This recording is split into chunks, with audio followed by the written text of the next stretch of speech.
you can win. You see, as a friend, I'm here for you. You should know that. As a friend, I'm here. Hello, my name is Reggie Matters with RMVIG, and welcome to the Revitalize Hope webpage. And if you are watching this on our YouTube channel with RMVIG, thank you. And I definitely hope that you will come back and subscribe, and make sure you hit that like button, even the thumbs down button. But please leave a comment whether you like the video or don't like the video. And please remember, you can always also view us on rmvig.com, where you can hear some of the motivational songs I've written, and you can also read some of the blog articles I've written. And all our articles and songs are created to inspire people and motivate people to be their best. With that being said, today I want to talk about the division in the black community, but let's call it tribal warfare. As I was doing a video a couple of days ago about the issues between men and women today, feminists and masculinity, the controversy of women saying, I don't need a man, I need a man, dependent, not dependent, it made me really think about something with the African American community, because I went back and I sort of discussed the difference between a white family in the 50s and 60s and a black family in the 50s and 60s. And I look at our race now and I see that there is such a divide. There is so much negativity, and it's not really coming from outside races. You do have a few groups like the skinheads, the Nazis, the Ku Klux Klan, and all those, whatever you want to call them, type people out there that's, still gonna hate regardless. But I want to ask the African American community, are you fueling that? Are you giving them the stereotypes and the behavior that they can actually go back and say, look, this is why we feel like this way. This is why, look how they act. I mean, I think one of the saddest things is when I see people promoting, especially on social media, these fight videos of two black males fighting or two black females fighting, and they're fighting in the streets and fighting in the parking lots and fighting in the neighborhood in front of an apartment complex or at some empty lot somewhere. And you not only have kids of their own age there that's pushing them to fight, you have adults that's actually condoning this fighting. And I just don't understand that. It makes absolutely no sense to me.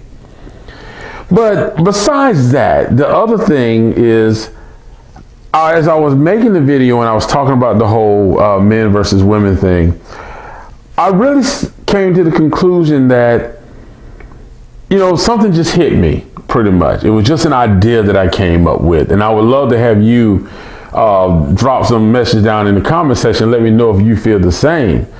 But as I thought about everybody saying how, like I said before, in the 50s and 60s, the difference between the black families and the white families.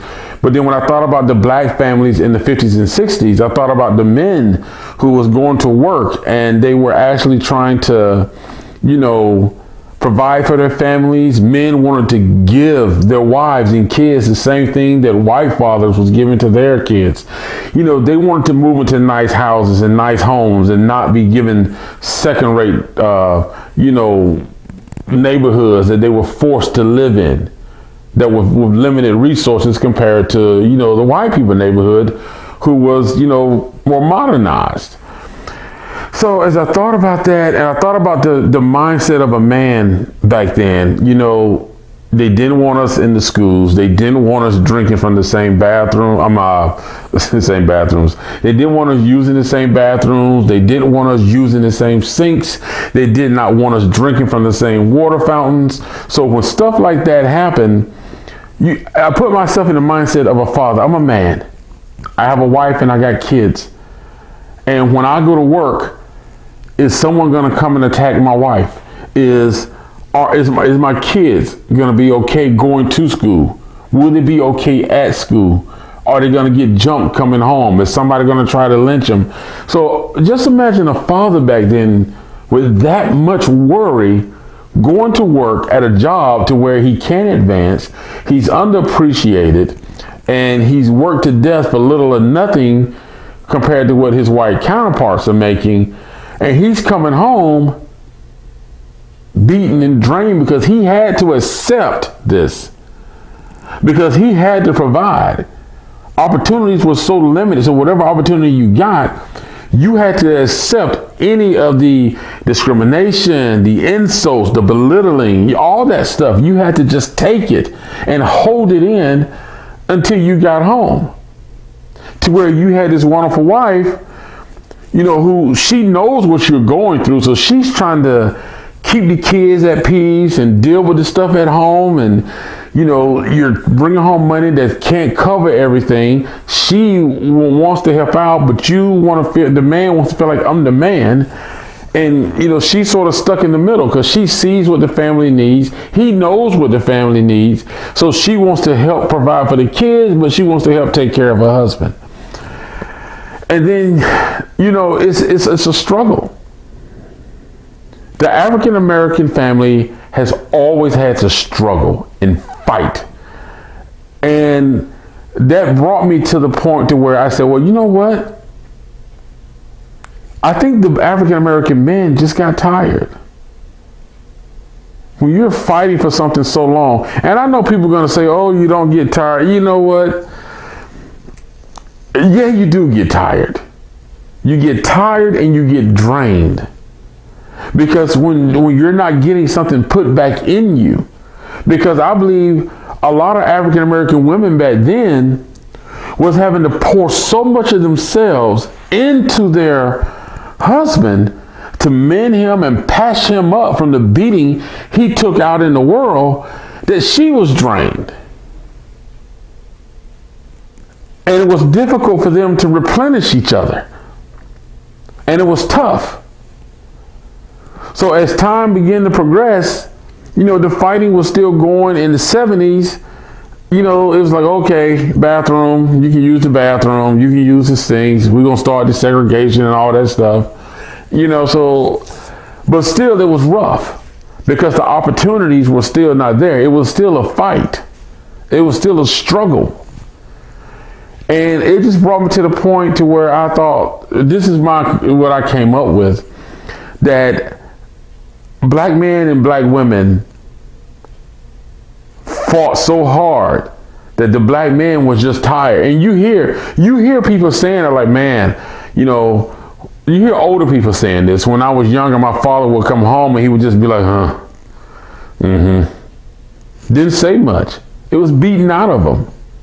And it wasn't always physical, it was mental. Mentally, it was beaten out of him. Life was beaten out of him. His voice was taken away. So there's this inner struggle that he's dealing with, the inner struggle she's dealing with. So as time began to progress, it started to say, okay, society was kind of like, okay, we got to start affirmative action, start opening more doors for African Americans. So the doors slowly started to begin opening. And it was like, okay, we're opening the doors, but you can only get so far. You couldn't get to the top, but you could get up there a little bit. It was pretty much just enough to say, we've hired a black person, leave us alone. And for the African American woman, it was still a struggle. But coming up to today's time, the floodgates have opened up a little more, but it's more towards the African American woman. The African American man is sort of like, okay, I'm still fighting. And the African American woman is still fighting too. But my point is, I think that African American men and African American women have had to fight so much that they don't turn their fight against whites. We turn our fight on each other. And you see it in the YouTube videos. You see it in social media, how we attack each other and go after each other. If you watch the YouTube videos about black men dating white women, black women dating white men, black males and females, we are vicious at each other. I mean, we are ripping the throats from each other in these conversations. And I think it's to the point to where we've had to fight so long that we're tired. It's like two little kids. You ever seen children, brother and sister, when you put them in the same room for so long? They love each other, they care about each other, but after a while, it's just every time you turn around, they're fighting. They're fighting. If you lock them in the same room and keep them in the same conditions, they just turn on each other. They fight, they fight, they fight. And it just gets to the point to where they would rather be with other people than each other. And it doesn't mean that they don't love each other. It just means that they have a hard time tolerating each other. And I think that's what's happened with the black community. That's what's happened. All of the frustration that African Americans have to deal with as far as opportunities, getting ahead, taking a chance, we're turning on each other. And now we're in a day and age where, yes, we do have some celebrities that are up there. They got their money, they got their wealth. And you know what? That's good, because we see that it is obtainable. You can reach those marks. But the thing about it is, everybody says, if I can do it, you can do it. And here's my reply to that. Yes, if someone else has achieved success, you can achieve success too. If someone else, but here's the flip side of that. Here's the thing I want people to look at. You take two people and you stick them both in a hole. You can put one hole in Georgia, and then you can put another hole in California. 25 feet deep, and you drop them in that hole. Now each hole is 25 feet deep. But what people don't consider is, yes, they're both in a hole that's 25 feet deep. But the person who's in this hole in Georgia is going to have a different set of conditions regarding the walls or the soil that he's in compared to the person in California. See, the person in Georgia, he might have 10 feet of rocks scattered around the inside of the bottom of that hole. So the first 10 feet from the bottom of the hole going up 10 feet is just different rocks in different places. So he can use those rocks to kind of climb up so far. Now he might have a little blank space for like 5 feet that he got to try to figure out. But when he get up to the 10 feet from the top down, there's tree roots. So he can sort of maneuver on those tree roots to get to the top of his hole. Now it might take him a little time to get there. Now he might get there and get to the top and get his wealth because he climbed out of that 25-foot deep hole. But the person here in California, well, he might have a different circumstance. You see, because the bottom 10 feet from the floor of the hole to 10 feet up could just be nothing but mud. Just mud. There's nothing solid there. It's just all mud.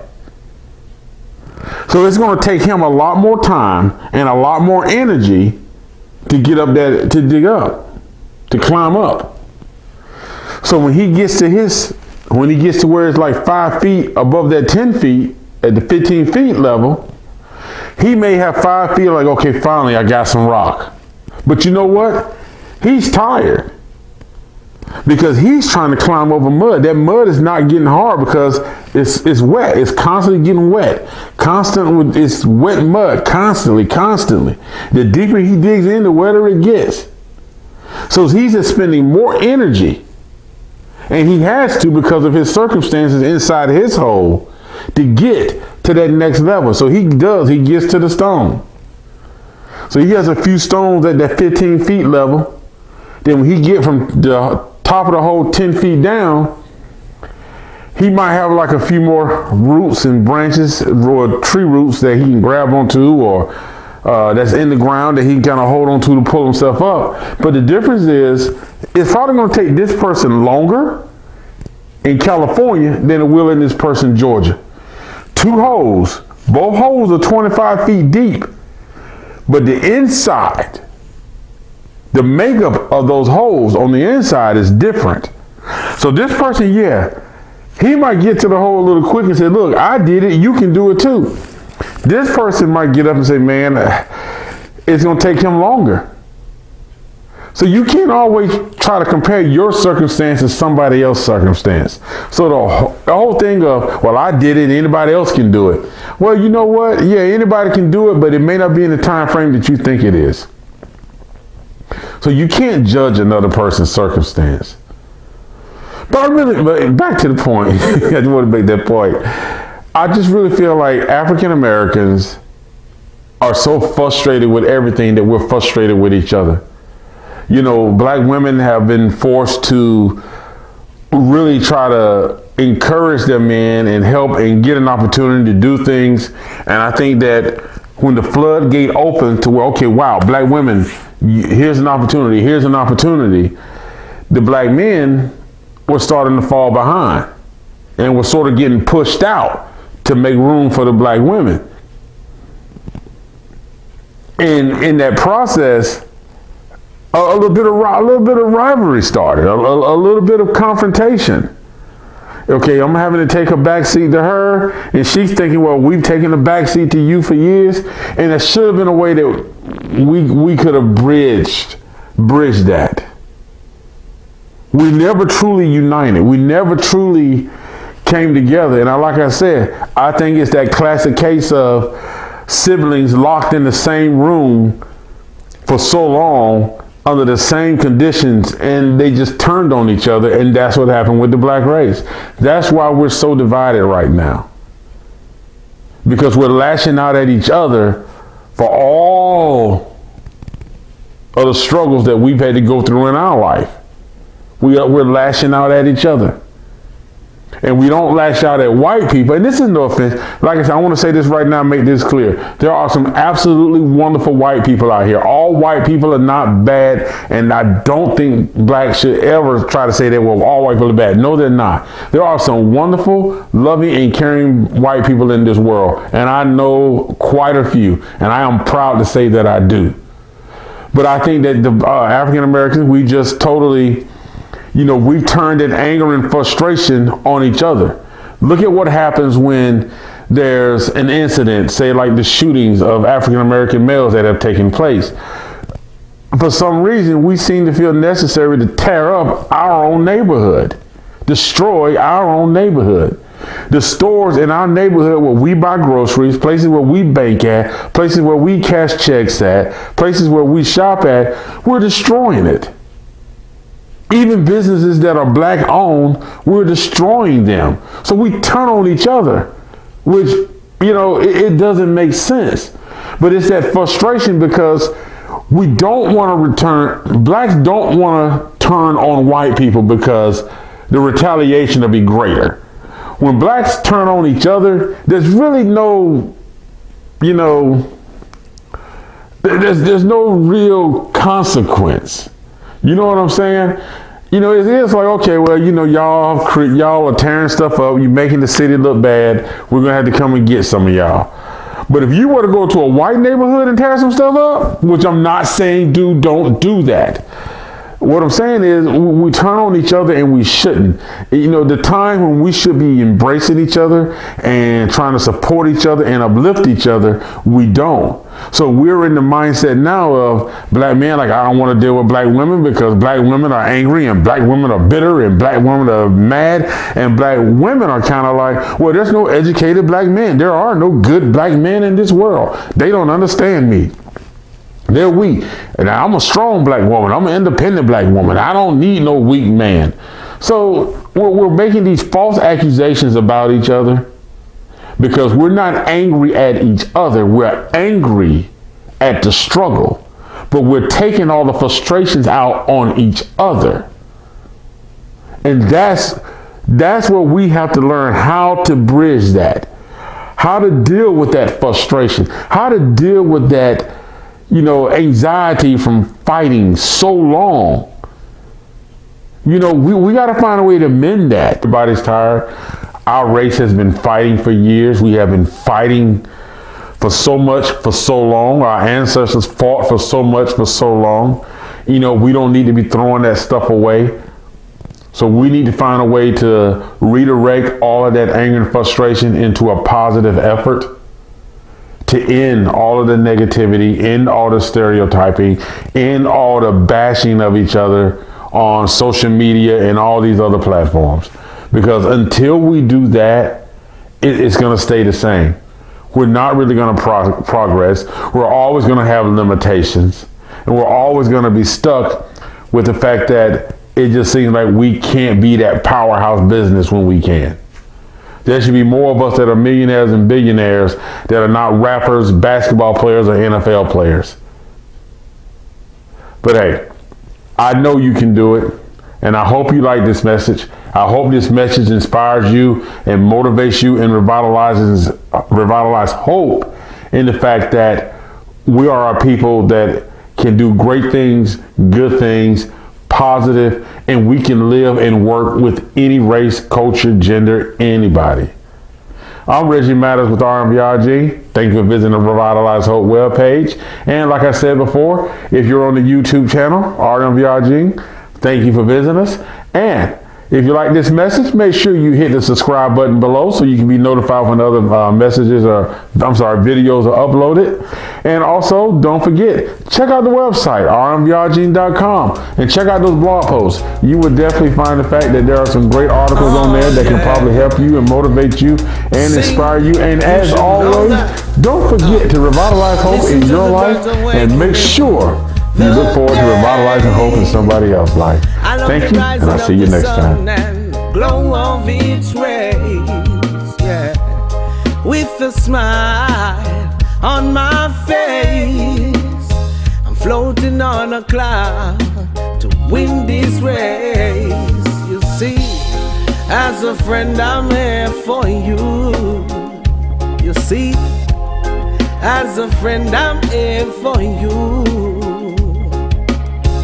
Here I stand with you, wishing you the best in all you do. Always look for the breeze of love, calm and gentle from above.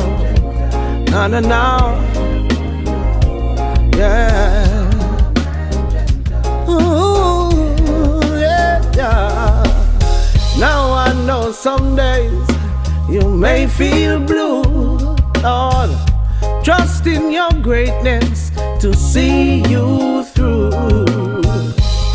Don't look back, it's not the end. Give life your best, and I know